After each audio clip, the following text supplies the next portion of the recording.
আজকের ভিডিওতে আপনাদেরকে আমি শিখাবো যারা একদম নতুন খামারি ব্রুডিং করেন।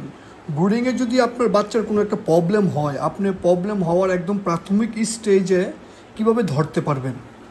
যেই মুরগির বাচ্চাগুলো দেখতে পারতেছেন এগুলো আমি আমার ঘরের ভিতরে ব্রুডিং করতেছি।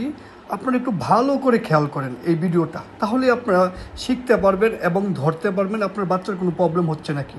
দেখেন কিভাবে তারা ঘুমাইতেছে, ঘুমের স্টাইলটা খেয়াল করলে হবে।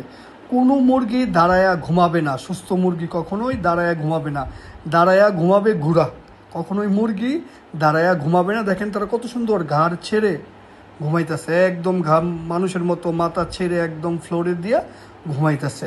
তো এইভাবে যদি মুরগির বাচ্চা ব্রুডিংয়ে ঘুমায় 100% মনে রাখবেন এই বাচ্চাগুলো সুস্থ আছে। আর যদি দেখেন কোনো বাচ্চা দাঁড়ায়া ঝিমাইতেছে, মানে দাঁড়ায়া ঘুমাইতেছে, দাঁড়ায়া চোখ বন্ধ করে রাখছে, তাহলে ধরে নেবেন 100% এই বাচ্চাটার কোনো একটা প্রবলেম শুরু হয়েছে। যদি প্রবলেমগুলো হয়, কি কি প্রবলেম হয় বাচ্চার, ধরেন 1 থেকে 7 দিনের ভিতরে যদি দাঁড়ায়া বাচ্চা ঝিমায়, তাহলে এটা হিট কম পায়। প্রধান কারণ হিট কমের জন্য, অথবা আপনি ব্রুডিংয়ের ম্যানেজমেন্টে কোথাও একটা ভুল করছেন। এই ক্ষেত্রে মেডিসিন চালানোর ক্ষেত্রে আপনারা সবচেয়ে যেটা একটু ভালো কাজ করে, একটু হাই ডোজটাই বলি আপনাদেরকে, ফ্লোরফিনিকল আর লিভোফ্লক্সাসিনটা খুব ভালো কাজ করে। অ্যামাইক্যাসিনের লগে অ্যান্ড্রোফ্লক্সাসিনটা খুব ভালো কাজ করে। তার পাশাপাশি অনেক সময় যেই মুরগিটা ডিম পারছে, ওই মুরগির যদি কোনো রকমের সালমোনেলা মাইক্রোপ্লাজমার প্রবলেম থাকে, ওইটা ডিমের সাথে বাচ্চা চলে আসে, ওই সময় বাচ্চাগুলো দাঁড়ায় ঝিমায়।